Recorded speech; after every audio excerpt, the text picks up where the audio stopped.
Hello everyone, कैसे हो आप सभी लोग। आशा है कि आप लोग बहुत अच्छे होंगे। मैंने आप लोगों को पिछले क्लास में क्लास 11th लेक्चर सीरीज में मैंने आप लोगों को अरिथमेटिक प्रोग्रेशन के प्रॉपर्टीज पे बेस्ड क्वेश्चन कराया था। आज भी मैं आप लोगों के लिए अरिथमेटिक प्रोग्रेशन पे जो प्रॉपर्टीज है उन पे रिलेटेड क्वेश्चन लेकर के आया हूं, और यहाँ पे हम सीखेंगे कि कैसे हम अरिथमेटिक प्रोग्रेशन के प्रूफ करने वाले क्वेश्चन को सॉल्व करते हैं। ठीक है ना। वही जो क्वेश्चन का टाइप हो जो आप लोग पढ़े होंगे क्लास 10th में, एलएचएस और आरएचएस आ जाता है। ठीक है ना। फिर एलएचएस को आरएचएस के बराबर करना, तो ऐसा ही कुछ है यहाँ पे, लेकिन वह सब चीज अरिथमेटिक प्रोग्रेशन में होगा। और ठीक है, और यहाँ पे लैंग्वेज बेस्ड क्वेश्चन होंगे। ठीक है ना। तो आपको ये प्रूफ करना है, और कैसे प्रूफ करेंगे जो भी हम लोग पढ़े हुए हैं अरिथमेटिक प्रोग्रेशन में, जैसे कि समांतर श्रेणी के टर्म में कोई भी संख्या जोड़ते हैं, समान संख्या जोड़े, घटाए, गुना करे या समान संख्या से भाग दे समांतर समांतर श्रेणी के हर एक पद में, तो उस वह जो रिजल्ट आता है वह भी समांतर श्रेणी में होता है। ठीक है। तो मैं एक बार रिपीट कर देना चाहता हूँ। अरिथमेटिक प्रोग्रेशन का प्रॉपर्टीज क्या था, मैं थोड़ा सा आपका टाइम लूंगा। उसमें क्या होता है कि कोई भी समांतर श्रेणी है, ठीक है, और उसमें बहुत सारे टर्म होते हैं, बहुत सारे पद होते हैं। अगर उसके हर एक पद में समान संख्या से भाग दे दो, समान संख्या से मल्टीप्लाई कर दो, समान संख्या को ऐड कर दो उसके हर एक टर्म में, समान संख्या को सब्ट्रैक्ट कर दो उसके हर एक टर्म से, जो रिजल्ट आएगा फाइनल में, जो घट करके आएगा रिजल्ट, जो भी रिजल्ट आएगा फाइनल में, वह आपका समांतर श्रेणी में होगा। बस इसी पे बेस्ड क्वेश्चन करने वाले, इन्हीं छोटे छोटे प्रॉपर्टीज यूज करके हम अच्छे अच्छे क्वेश्चन को अभी सॉल्व करके दिखाएंगे। ठीक है। तो बिना देर के अपने क्लास को क्या कर लेते हैं, एक बार स्टार्ट कर लेते हैं। ठीक है। तो एक बार हम लोग देख लेते हैं सब कुछ अच्छे से चल है, सब कुछ ठीक है। अभी साउंड भी ठीक जा रहा हो, साउंड भी ठीक दिखेगा आपको। ठीक है ना। तो चलिए हम अपने क्लास को स्टार्ट कर लेते हैं एक बार। देखिए, मैंने ये सारी चीज आप लोगों को पढ़ा दिया है। आज जो मैं क्वेश्चन कराऊंगा यहाँ से नहीं, बहुत आगे तक मैंने पढ़ा दिया इसमें, ये वाला मैंने चीज पढ़ा दिया है। ठीक है ना। कोई भी अरिथमेटिक प्रोग्रेशन में कोई चीज ऐड करोगे एपी में, घटाओगे एपी में, कोई चीज मल्टीप्लाई करोगे एपी में, समझ गया, और कोई चीज डिवाइड करोगे वो भी एपी में। ठीक है ना। तो आगे हम लोग फिर समझ, ध्यान से देखो। यहां से जो क्वेश्चन है ना, ये मैंने क्वेश्चन आप लोगों से बनवा दिया था। ठीक है। चलो एक बार ट्राई करते हैं, बनाने की कोशिश करते हैं। अगर नहीं चलो ध्यान से देखो solution. If A, B, C are in AP, prove that B plus C, C plus A और A plus B also are in AP। देखो, इससे पहले मैं आप लोगों को कोई चीज बता देना चाहता हूँ। ठीक है ना।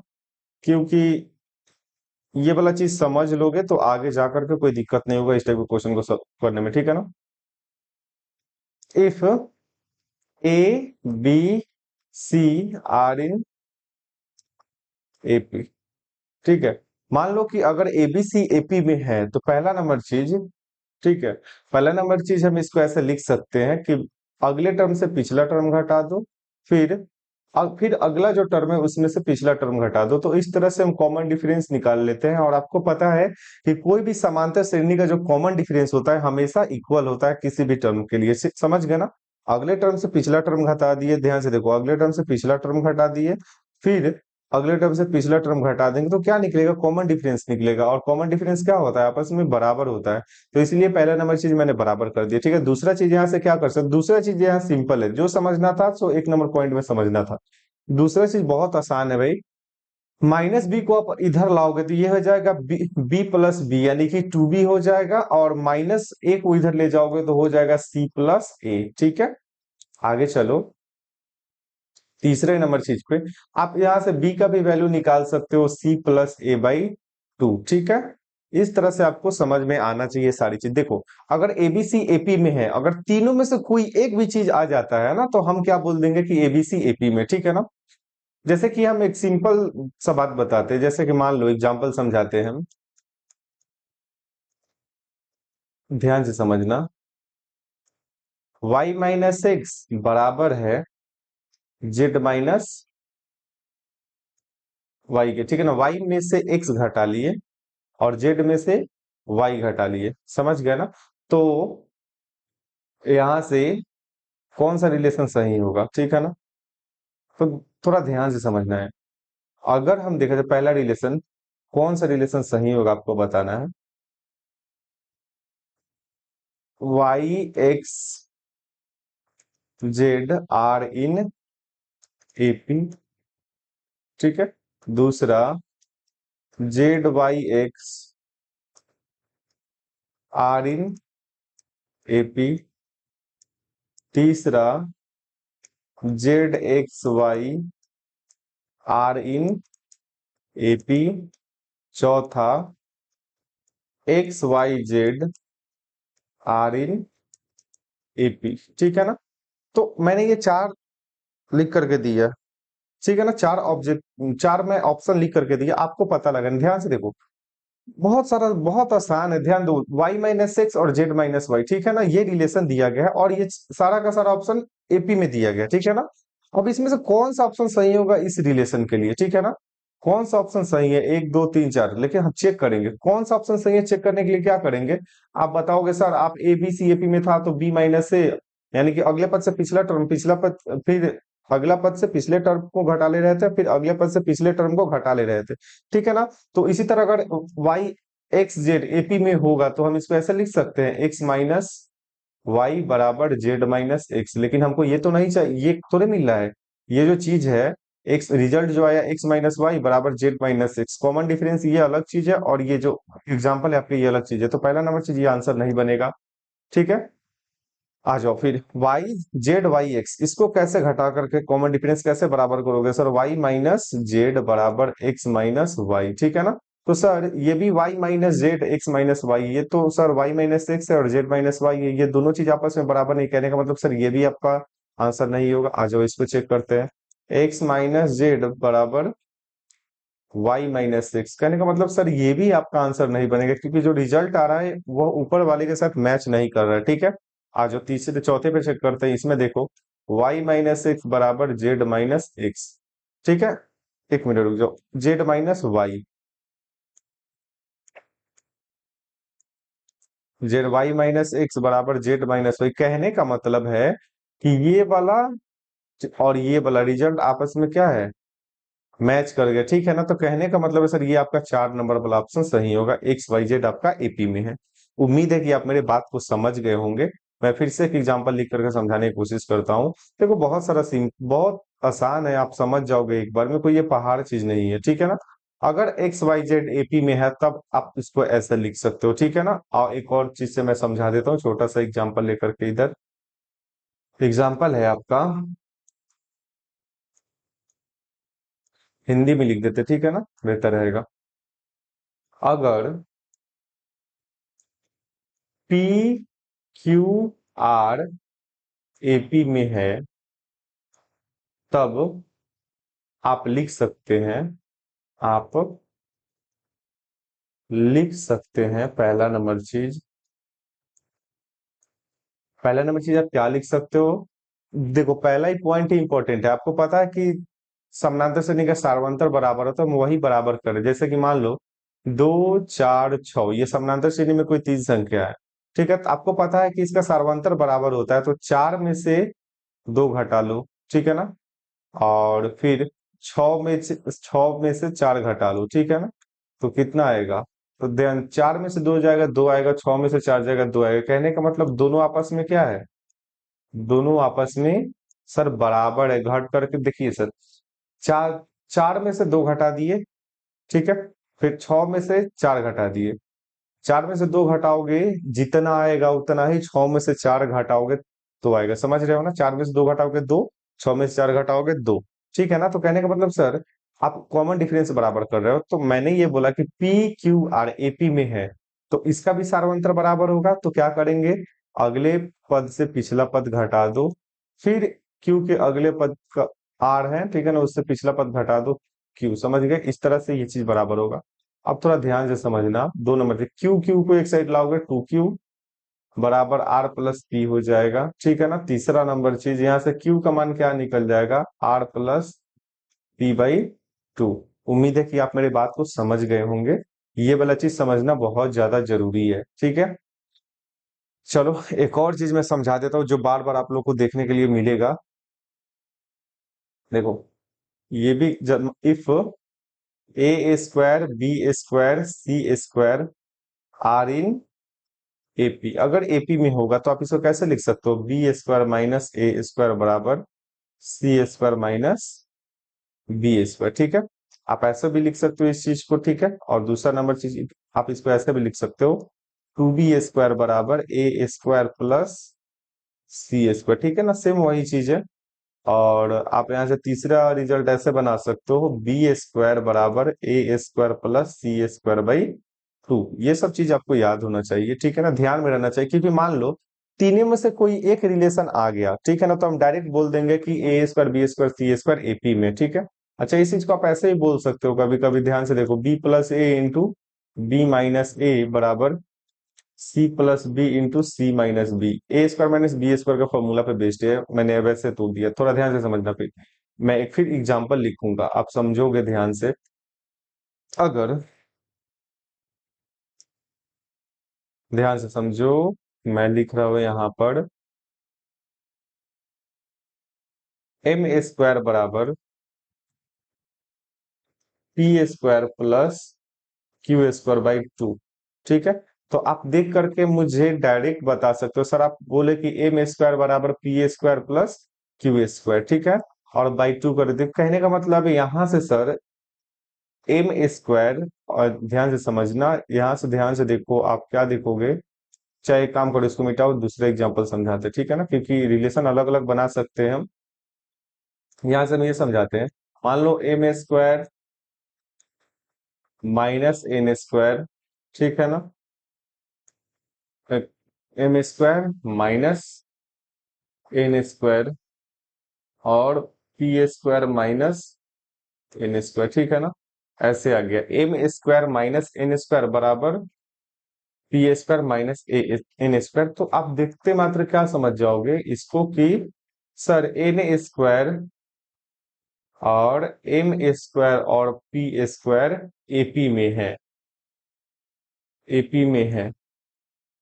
देखते ही समझना होगा आपको ये चीज, ठीक है ना, ये चीज आपको देखने आना चाहिए, ठीक है ना। क्वेश्चन ऐसे ही सॉल्व करेंगे हम, जैसे ये चीज दिखाई देगा हमको, ये रिजल्ट जो तीनों में से कोई एक चीज दिखना चाहिए, पहले वाला में से कोई भी एक चीज दिखना चाहिए, ठीक है ना। दो ये इसमें से कोई एक चीज दिखना चाहिए, तब जाकर क्वेश्चन को आराम से प्रूफ कर पाओगे, ठीक है।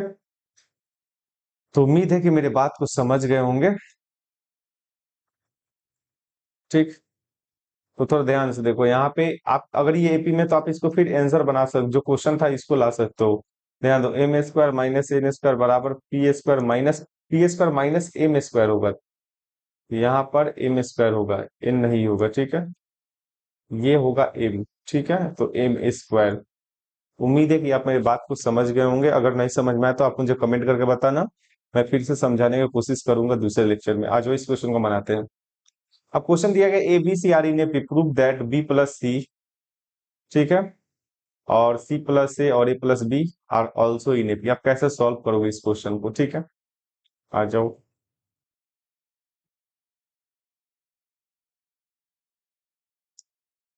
Hair given A B C are in A P, ठीक है। तो थोड़ा ध्यान से समझना, अगर एबीसी एपी में है तो तीन चीज यहां से बनेगा, ठीक है ना। पहला नंबर चीज, बी माइनस ए बराबर सी माइनस बी, ये भी बना सकते हो। दूसरा चीज क्या बनेगा, आपको याद रखने के लिए चीज बता रहे हैं, टू बी बराबर ए प्लस सी, ए इधर माइनस का है, दूसरी साइड जाएगा तो प्लस। तीसरा ये बनेगा आपका कि यहां से हम बोल सकते हैं बी बराबर ए प्लस सी बाई 2, ठीक है ना। आओ अब क्वेश्चन क्या बोला है कि b plus c plus a और a plus b are also in AP, यानी कि प्रूफ करना है कि ये वाला चीज, ये वाला टर्म, ये वाला टर्म और ये वाला टर्म एपी में है, ठीक है ना। तो नाउ हमको प्रूफ करना है b plus c plus a और a plus b are in AP, ठीक है ना। अगर देखो प्रूफ करना है, कहने का मतलब ये एपी में होगा, ठीक है ना। तो एक काम करते हैं, अगर हम थोड़ा देर इसको लिख दे ऐसे, c plus a minus b plus c बराबर a plus b minus c plus a. तो थोड़ा ध्यान से समझो, सी प्लस ए माइनस, यहाँ पे हो जाएगा माइनस बी माइनस सी बराबर a plus b minus C minus ए, ठीक है। तो यहां से हम देख रहे हैं कि सर ए से ए कट जा रहा है आपका, और यहाँ पर सी से सी कट जा रहा है, ठीक है। तो कहने का मतलब है सर यहाँ पर आपका बचा ए माइनस बी बराबर बी माइनस सी। यहाँ से अगर आप माइनस कॉमन लोगे तो क्या बच जाएगा, बी माइनस ए बराबर, यहाँ से भी माइनस कॉमन ले लो, सी माइनस बी। तो यहाँ से माइनस कट जाएगा, बी माइनस ए बराबर सी माइनस बी, ठीक है। इस क्वेश्चन को थोड़ा ध्यान से देखो, बी माइनस ए और सी माइनस बी, ठीक है ना, आ गया। कहने का मतलब मैंने उल्टा इस क्वेश्चन को प्रूफ कर दिया, ठीक है ना, B plus c plus a और ए प्लस बी, ठीक है ना, एपी में प्रूफ करना था, लेकिन मैं उल्टा क्या कर दिया कि अगर ये एपी में होगा, ठीक है ना, तो ये एबीसी भी एपी में होगा। थोड़ा ध्यान से समझो, तो बी माइनस ए और सी माइनस बी ये तभी संभव है, ये तभी पॉसिबल है, ये तभी पॉसिबल है जब ए बी सी एपी में हो, ठीक है ना। तो इस तरह से हम लोग इस क्वेश्चन को क्या कर दिए, प्रूफ कर दिए, ठीक है। उम्मीद है कि आप मेरे बात को समझ गए होंगे, हमने उल्टा पकड़ लिया इस चीज को, समझ गया। तो आप इस बात को समझ गए होंगे क्वेश्चन को कैसे सॉल्व करना है, ठीक है। चलो,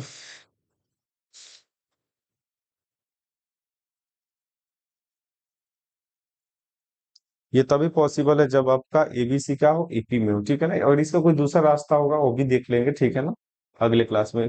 शायद कोई गलती तो नहीं हो गई है ना इसमें, कोई गलती तो नहीं होना चाहिए इसमें, थोड़ा सा इसमें कंफ्यूजन हो सकता है, b plus c plus a और ए प्लस बी लेकर के मैंने उल्टा सिद्ध कर दिया एबीसी को एपी में, ठीक है ना। इसमें कंफ्यूजन हो सकता है, ठीक है, सोचेंगे कोई दूसरा रास्ता दिखेगा तो हम फिर से इसको बनाने की कोशिश करेंगे, ठीक है।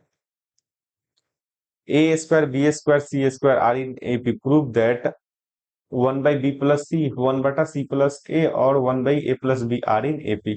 इसको प्रूफ करना है, ठीक है। कैसे सॉल्व करेंगे चलो देखते हैं। सोल्यूशन,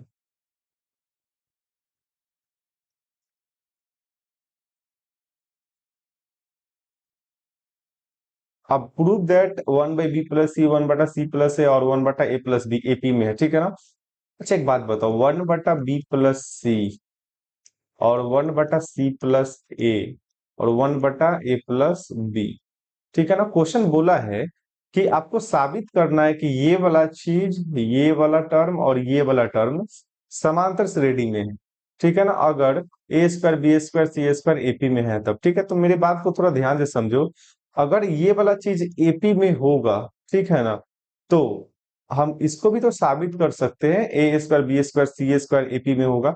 अगर एपी में है, हमको पता है कि वन बटा बी प्लस सी, वन बटा सी प्लस ए और वन बटा ए प्लस बी एपी में है, तो हम इसको भी तो उल्टा साबित कर सकते हैं कि ए स्क्वायर बी स्क्वायर सी स्क्वायर एपी में है। तो अगर ए स्क्वायर बी स्क्वायर सी स्क्वायर को एपी में साबित करना है, अगर ए स्क्वायर बी स्क्वायर सी स्क्वायर को एपी में अगर साबित करना है, तो पहला रिलेशन ये बनना चाहिए कि बी स्क्वायर ए स्क्वायर बी स्क्वायर माइनस ए स्क्वायर बराबर C square minus B square, या टू बी स्क्वायर बराबर a square plus c square, या तीसरा ऐसे भी बोल सकते हो ए स्क्वायर प्लस सी स्क्वायर बटा टू।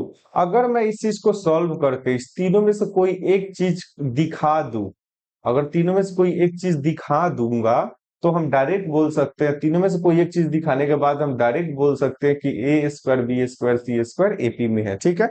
उम्मीद है कि मेरे बात को समझ गए होंगे। मैं क्या बोला कि वन बटा बी प्लस सी, वन बटा सी प्लस ए और वन बटा ए प्लस बी एपी में है, प्रूफ करना है। क्वेश्चन बोला खुद की सिद्ध करना है इसकी एपी में है, तो भाई सिद्ध करना है, तो कहने का मतलब ये एपी में होगा, ठीक है ना। अगर ये एपी में है, तो ये तीनों टर्म को सॉल्व करके अगर मैं इस तीनों में से कोई एक चीज में दिखा दूं, तीनों पॉइंट से किसी एक चीज में दिखा दूंगा, तो कहने का मतलब है सर इसमें से कोई एक पॉइंट को आप तभी लिख सकते हो जब ऊपर वाला ए स्क्वायर बी स्क्वायर सी स्क्वायर आपका एपी में हो, ठीक है ना। तो हम बस इसी में से कोई एक चीज दिखाने का कोशिश करते हैं अभी, ठीक है ना। तो चलो हम लोग देख लेते हैं एक बार सही जा रहा है कि नहीं। चलो आ जाओ, एपी में है, ठीक है ना, इतना सारा चीज। आ जाओ थोड़ा, इस इसको भी मिटा कर लेते हैं, इसको भी हटा लेते हैं, इसको भी और इसको सबको साफ कर देते हैं, ठीक है। अगर हम इसको ऐसे भी तो लिख सकते हैं सर, अगर एबीसी को आप जैसे कि ए स्क्वायर बी स्क्वायर सी स्क्वायर लिखा गया है, तो बी स्क्वायर माइनस ए स्क्वायर सी स्क्वायर माइनस बी स्क्वायर लिख सकते हैं, यानी कि अगले टर्म से पिछला टर्म घटा लीजिए, 1/c+a माइनस 1/b+c बराबर 1/a+b माइनस 1/c+a। ठीक है, अब बताओ भाई, c+a और b+c का एलसीएम लेना है हम लोग को, और यहां से a+b और c+a का एलसीएम लेना, c+a का एलसीएम लेना, तो c+a से c+a कट जाएगा, यहाँ पे बचेगा b+c माइनस b+c से b+c कैंसल, बचेगा c+a, a+b से a+b कैंसल, c+a बचेगा, और माइनस c+a से c+a कैंसल, बचेगा a+b, यहाँ पर लिख दो, कोई दिक्कत नहीं।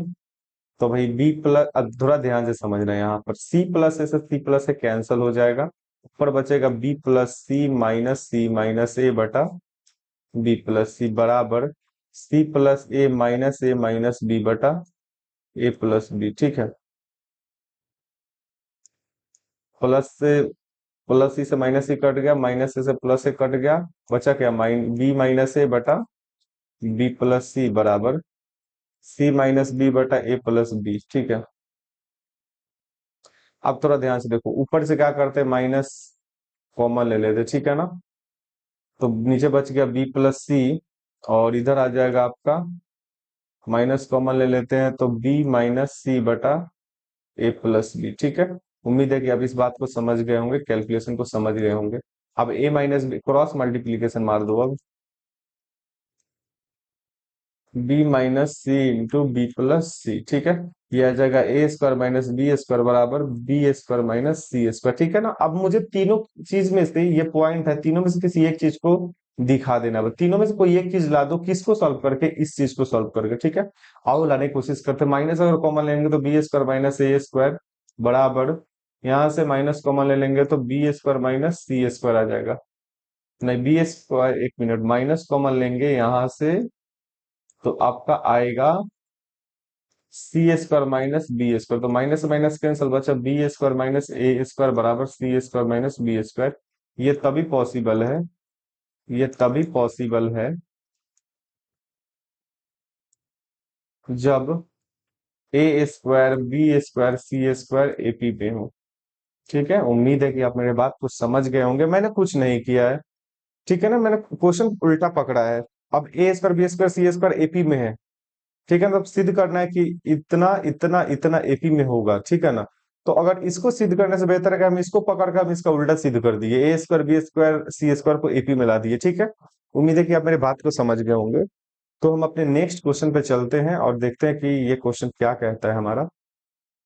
थोड़ा ध्यान से समझना इस क्वेश्चन को, a/b+c, b/c+a और c/a+b are in AP and a+b+c does not equal to 0, prove that इतना इतना इतना एपी में है। ठीक है, तो फिर हम क्या करेंगे, क्वेश्चन को उल्टा पकड़ेंगे, उल्टा पकड़ेंगे नहीं, इस बार सीधा चलते हैं, ठीक है ना।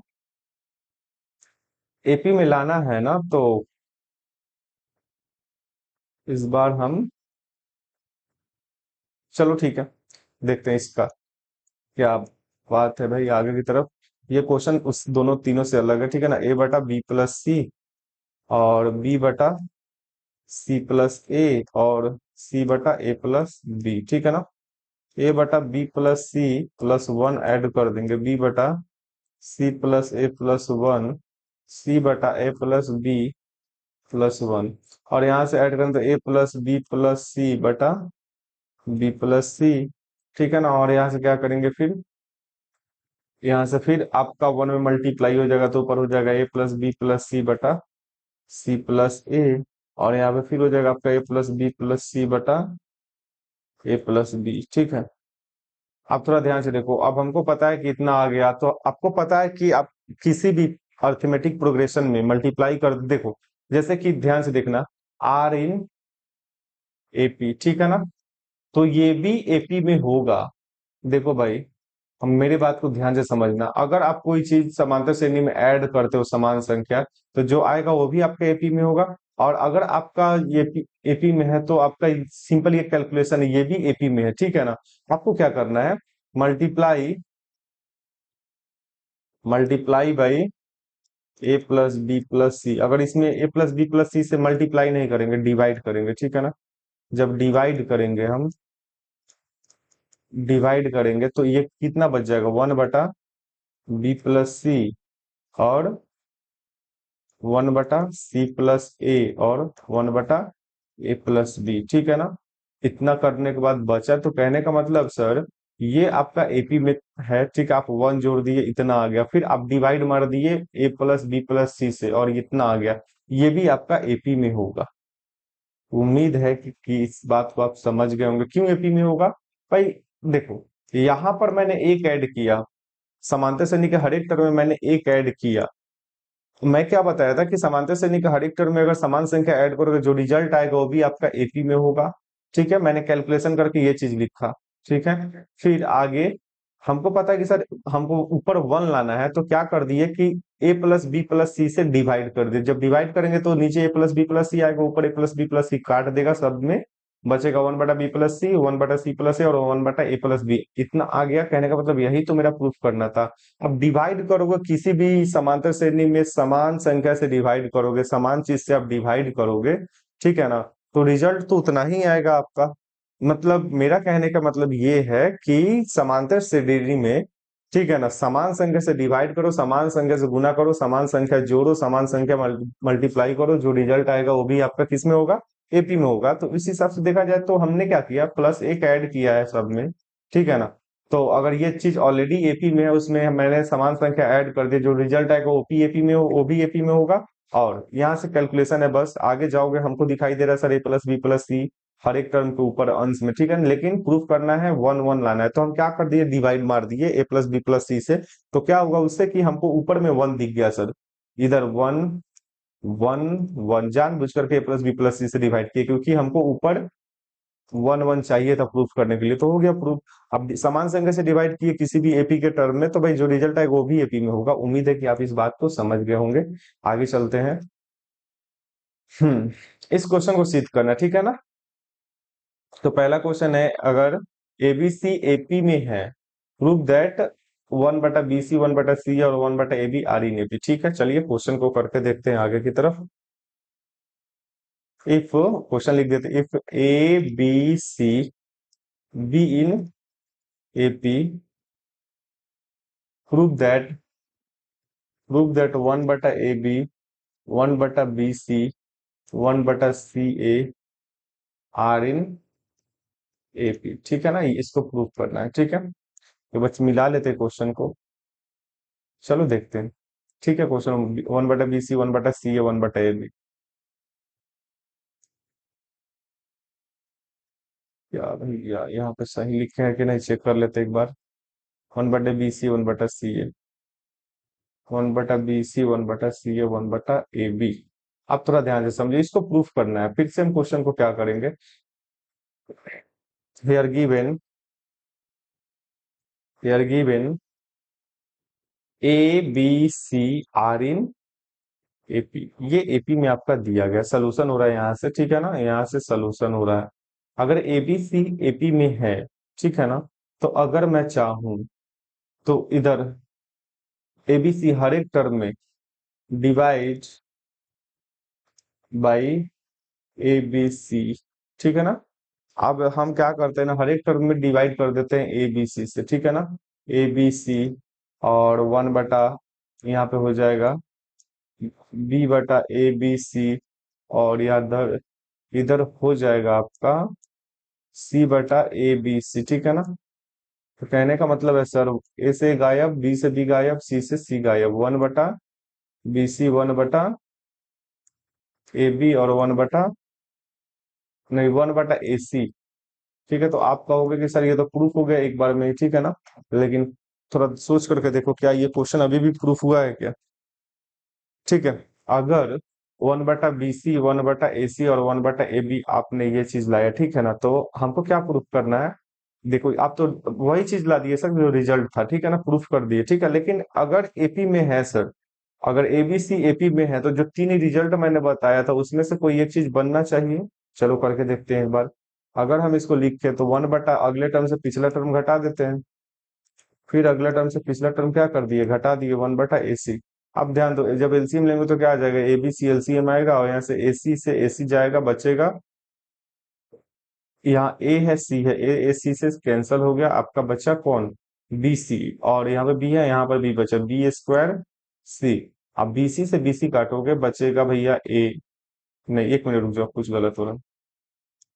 ए सी से ए सी कट गया बचेगा बी, बी सी से बी सी कट गया तो बचेगा ए, ठीक है। आ जाओ इधर थोड़ा, एलसीएम लेंगे A B c, a B से ए बी कटेगा सी बचेगा, ए सी से ए सी कटेगा बी बचेगा। तो कहने का मतलब सर ये आपका एलसीएम तो कट गया, बी माइनस ए बराबर सी माइनस बी। तो कहने का मतलब ये तभी संभव है, ये तभी संभव है, तभी संभव है जब ए बी सी एपी में हो। ठीक है ना, मैंने आपको बताया था, ये क्वेश्चन प्रूव हो गया। मैंने आपको बताया था कि ए बी सी अगर एपी में है तो आप इसको लिख सकते हो बी माइनस ए बराबर सी माइनस बी बराबर, फिर टू बी बराबर ए प्लस सी और बी बराबर a plus C by two. तीनों में से कोई एक चीज पकड़ा था कि हम डायरेक्ट बोलेंगे कि एबीसी एपी में होगा, बस बात खत्म। उम्मीद है कि आप इस बात को समझ गए होंगे। इधर आपका बेसिक था, मैंने जो समझाया था पहले क्लास में, ठीक है ना, क्लास में आते आते मैं ये चीज समझा दिया था आपको। अब दूसरा क्वेश्चन क्या है, बी प्लस सी और सी प्लस सी और ए प्लस बी, आ रही ये मैंने क्वेश्चन ऑलरेडी कराया, ठीक है ना, अभी जस्ट कुछ देर पहले। पहला क्वेश्चन यही था। और ये आपका क्वेश्चन है ए स्क्वायर, और हाँ ये a square b plus c, b square c plus a और c square a plus b, are in A P, ठीक है ना। ए स्क्वायर ए है तो बी प्लस सी, बी है तो सी प्लस ए, सी है तो ए प्लस बी, ठीक है। क्वेश्चन को सॉल्व करते हैं।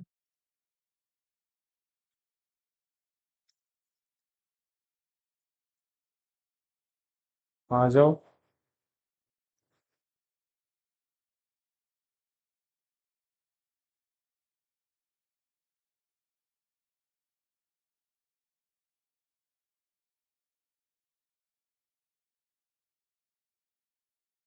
ध्यान से देखो,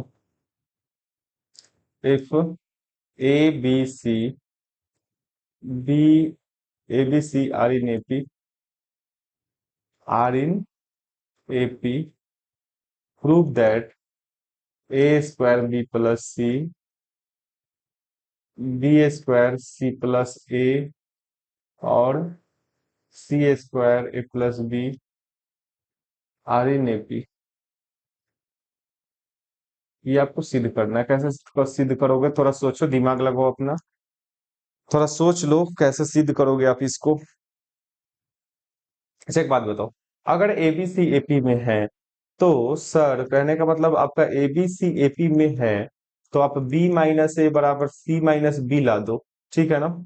या दूसरा नंबर चीज टू बी बराबर ए प्लस सी ला दो, या तीसरा नंबर चीज बी बराबर a plus C by two ला दो। दोनों को, तीनों में से कोई एक चीज ला दो सर, तब ये क्वेश्चन प्रूफ हो जाएगा, ठीक है। आपको ये प्रूफ करना है कि एबीसी अगर एपी में है तो इतना, ये जो चीज दिख रहा है ये भी सारा का सारा एपी में होगा। तो हम एक काम करते हैं, हम इस तीनों चीज को पकड़ते हैं। अगर ये एपी में होगा ना, अगर ये एपी में होगा तो एबीसी 100% एपी में होगा, ठीक है। हम उल्टा क्वेश्चन को सॉल्व करते हैं, हम इसको पकड़ते हैं, ठीक है ना, इस वाले टर्म को, दूसरे टर्म को और तीसरे टर्म को, ठीक है ना। अगर ये एपी का रूल, अगर ये एपी में होगा, अगर ये एपी में होगा तो 100% है कि एबीसी भी एपी में होगा। और एबीसी एपी में होगा तो कहने का मतलब है कि तीनों में से कोई एक ना एक चीज पक्का बराबर होगा, तीनों में से कोई एक ना एक चीज पक्का आ रहा होगा वहां पर। मैं फिर से समझाता हूं, इस तीनों टर्म से, इस तीनों, अगर ये तीनों टर्म एपी में है तो कहने का मतलब है सर कि अगर ये तीनों टर्म एपी में है एबीसी के होने के वजह से, अगर ये तीनों टर्म एपी में है, ठीक है ना, तो पक्का एबीसी एपी में होगा। अगर एबीसी एपी में हुआ तो तीनों चीज में से कोई ना कोई एक चीज पक्का यहां पर आपको मिलेगा जब आप इसको सॉल्व करोगे, ठीक है। तो हम पहले इसको सॉल्व करने का कोशिश करते हैं, ठीक है ना, उसके बाद हम लोग देखेंगे आगे क्या आ रहा है क्या नहीं आ रहा है, ठीक है। चलो थोड़ा ध्यान से समझना, यहाँ पर आप देख रहे हो कि सर ये अगला टर्म है, इसका पिछला टर्म ये, ठीक है, घटा दो। B square c plus a minus, मिटाओ इसको, ए स्क्वायर बी प्लस सी, ठीक है, बराबर, यहाँ पे ब्रैकेट लगा हुआ तो ब्रैकेट लगाओ। अगले टर्म से पिछला टर्म घटाओ, सी स्क्वायर से ए प्लस बी घटाओगे, b square c plus a, ठीक है।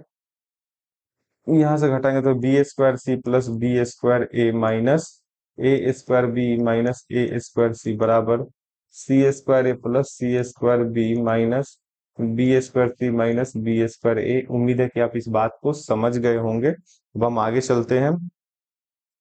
अब एक काम करते हैं ना, B² वाले टर्म को हम एक साथ रख लेते हैं, ठीक है ना। B² यहाँ पर दिख रहा है और B²।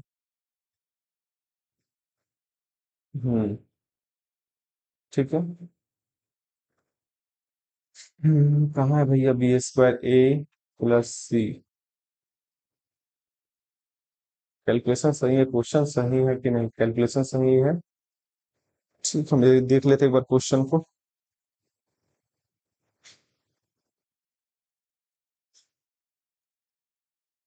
क्वेश्चन तो सही है। हाँ, चलो ठीक है।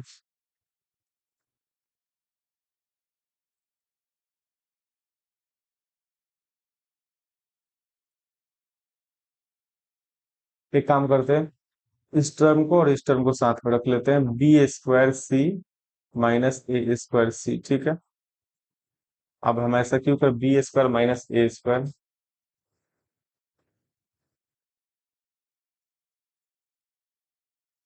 और आगे इस क्वेश्चन में क्या कर सकते हैं, B² C माइनस A²C। यहाँ से C कॉमन ले लेंगे तो B² माइनस A² बच जाएगा। इधर भी B² माइनस A² बचेगा क्या, B² माइनस A²। ठीक है। और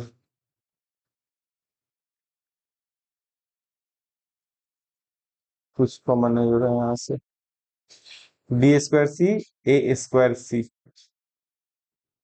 कॉमन हो गया। ठीक है, एक मिनट रुक जाओ यार, क्वेश्चन में कुछ दिक्कत है क्या। हम्म क्वेश्चन तो सही है। चलो करके देखते हैं एक बार। यहाँ से अगर हम B²C और यहाँ A²C, ठीक है ना, अगर इसको हम साथ में रखें, B²C minus A²C plus B²A minus A²B बराबर, ठीक है। अब थोड़ा ध्यान से समझना, यहाँ से क्या करते हैं, यहाँ से हम C² को कॉमन ले सकते हैं क्या। ठीक है। B है यहाँ पर C² A plus C² B minus B²C minus B²A। ठीक है। तो चलो करके देखते हैं हम एक बार इसको। कुछ कॉमन तो हो ही नहीं रहा है भाई इसमें। एक, हाँ, अब थोड़ा ध्यान दे इसको। और एक मिनट, एक स्टेप और ले, तो B² C minus A² C plus, यहाँ से हम डायरेक्ट कॉमन ले लेते हैं, ठीक है ना। कॉमन लोगे तो यहाँ पे बचेगा आपका C × B² माइनस A²। ठीक है। प्लस यहाँ से आप ए बी कॉमन ले सकते हो, बचेगा B माइनस, यहाँ से A कॉमन लिए हो तो दो गो A² है तो यहाँ पे A बच जाएगा, B बाहर कॉमन है। ठीक है। यहाँ से अगर आप C² कॉमन लेते हो तो बचेगा A प्लस B। ठीक है। और B² कॉमन लोगे तो C माइनस A। ठीक है ना। तो कुछ कैंसल होने वाला नहीं दिख रहा है। हम एक काम करते हैं, यहाँ से फिर हम करते हैं C² A और B² A को साथ में रख लेते हैं, ठीक है ना। C² A minus B² A plus C² B minus B²C। ठीक है, इसको साथ में रख लिए, C × B² minus A² plus AB into B minus A। ठीक है। यहाँ से C को नहीं, A को कॉमन ले लेंगे तो बचेगा C² माइनस B² प्लस, यहाँ से अगर हम BC को कॉमन लेंगे तो C माइनस B बचेगा। ठीक है। कुछ कैंसल होने वाला दिख रहा है सर, हाँ सर, यहाँ पर आप फॉर्मूला लगा सकते हो B-A into B plus A। ठीक है ना, थोड़ा ध्यान से देखना पड़ेगा बाबू, नहीं तो जब हम कंफ्यूज है तो आप तो 100% कंफ्यूज हो जाओगे। और आ जाओ थोड़ा इधर, C + B into C minus B plus BC into C minus B। ठीक है। अगर हम देखें यहाँ से तो सर बी माइनस ए यहाँ पर भी है, बी माइनस यहाँ पे भी है, सी प्लस बी, सी माइनस बी है सर यहाँ पर, सी माइनस बी यहाँ पर। एक काम कीजिए, हर जगह से आप बी माइनस ए कॉमन उठा लीजिए, बी माइनस ए मैंने कॉमन उठा लिया, अंदर क्या बचा, c into b plus a b, ठीक है, बराबर। फिर यहाँ से सी माइनस बी कॉमन ले लिए, तो क्या बचा अंदर में, a into c plus b minus, नहीं प्लस बी सी। ठीक है, उम्मीद है कि अब कुछ कटने वाला भी नहीं है क्या, कुछ कटने वाला। हम्म, बी माइनस ए,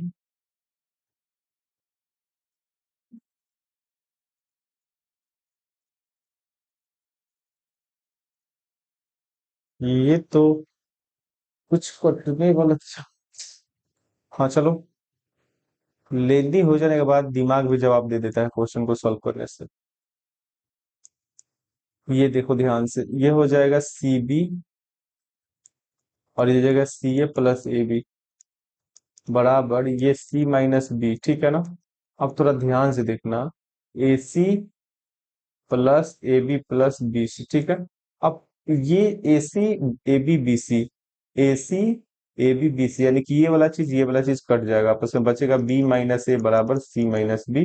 ये तभी संभव है, ये तभी संभव है जब A B small A B C are in AP, ठीक है ना।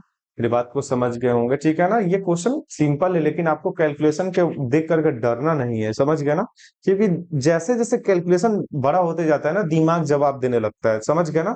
कभी कभी वो सब कंफ्यूज हो जाता है, आप भी कंफ्यूज हो जाओगे, ठीक है ना, हम भी कंफ्यूज हो जाते हैं, सब कंफ्यूज हो जाते हैं इस चीज में, ठीक है। तो परेशान नहीं होना है। लास्ट में पता है ना, बोले थे ना कि एबीसी, अगर अगर ये चीज एपी पे होगा तो पक्का एबीसी एपी में निकलेगा, अगर एबीसी एपी में निकलेगा तो उससे पहले ये तीनों में से कोई एक चीज जरूर दिखेगा, तो लो दिख गया। हम यहाँ से कह सकते हैं क्वेश्चन क्या हो गया, प्रूव्ड हो गया, समझ गए। उम्मीद है कि आप मेरे बात को समझ गए होंगे, ठीक है। तो हम लोग अपने अगले क्वेश्चन पे चलते हैं, पहले पिछले क्वेश्चन को देख लेते हैं क्या है, ठीक है। और ये चीज मैंने ये चीज सिद्ध कर दिया, ठीक है, ये वाला भी सिद्ध कर दिया मैंने, ठीक है। अब ये वाला क्वेश्चन बच गया, ठीक है। अब मैं देख लेता हूँ कितना क्वेश्चन अभी बाकी है इसमें, और शायद 2 या 3 क्वेश्चन बाकी है, तो जो अगला क्वेश्चन बच जाएगा मैं उसको नेक्स्ट क्लास में करा दूंगा, ठीक है। तो हम लोग मिलते हैं फिर अपने अगले क्लास में, जहाँ पे हम लोग कैल इस टाइप के क्वेश्चन को सॉल्व करेंगे, ठीक है ना। आप लोग क्या करना है, आप लोग को भी रिवाइज कर लेना हर चीज को अच्छे से, ताकि आगे का क्वेश्चन जब सॉल्व करें, इस टाइप का क्वेश्चन पता है जीके में भी आता है कि आप ये अगर ये एबीसी ऐसे है, मतलब दिया गया ना एबीसी अगर एपी में है तो प्रूव करे कि ये वाला जो टर्म दिया है वह जीपी में होगा। सेम इसी टाइप का क्वेश्चन अगर आपको प्रूफ करना, इसी टाइप का सेम क्वेश्चन, ऐसा ही क्वेश्चन आपको जीपी में देखने के लिए मिल जाएगा, और वहां पर भी आपको ऐसे ही प्रूफ करना होगा। तो पता है उस वहां पे क्या करना होगा, हमको वहां पे कैलकुलेशन को मजबूत करना होगा। बात को समझ है ना, तो कैलकुलेशन मजबूत कर लेना, उसके बाद हम लोग, मेरा अभी क्या है, ये 10th का चीज है, लेकिन हम लोग अपने फंडामेंटल बेस को तैयार कर रहे हैं, ताकि क्वेश्चन आसानी से सॉल्व हो गए, ठीक है ना। तो ये वाला चीज आप लोग ध्यान में रख लेना, ठीक है ना। कैलकुलेशन बड़ा हो जाए तो घबराना नहीं है देख करके, क्योंकि जब कैलकुलेशन बड़ा हो जाता है तो दिमाग सरेंडर बोलने लगता है, ठीक है ना। अब वहां से आपको कोई चीज दिखाई ही नहीं देता कि क्या करे आगे, ठीक है ना। तो रुकना नहीं है, सॉल्व करते जाना, कुछ ना कुछ चीज जरूर दिखेगा। जैसे मैं आपको बताया हूँ कि अगर एबीसी एपी में है तो उसमें 3 चीज बनेगा, तीनों चीज में से कोई एक चीज बन रहा तो हम डायरेक्ट बोल दे रहे थे कि एबीसी क्या है, एपी में है। तो उम्मीद है कि आप मेरे बात को समझ गए होंगे। तो आज के लिए बस इतना ही, तो फिर मिलते हैं हम अपने अगले क्लास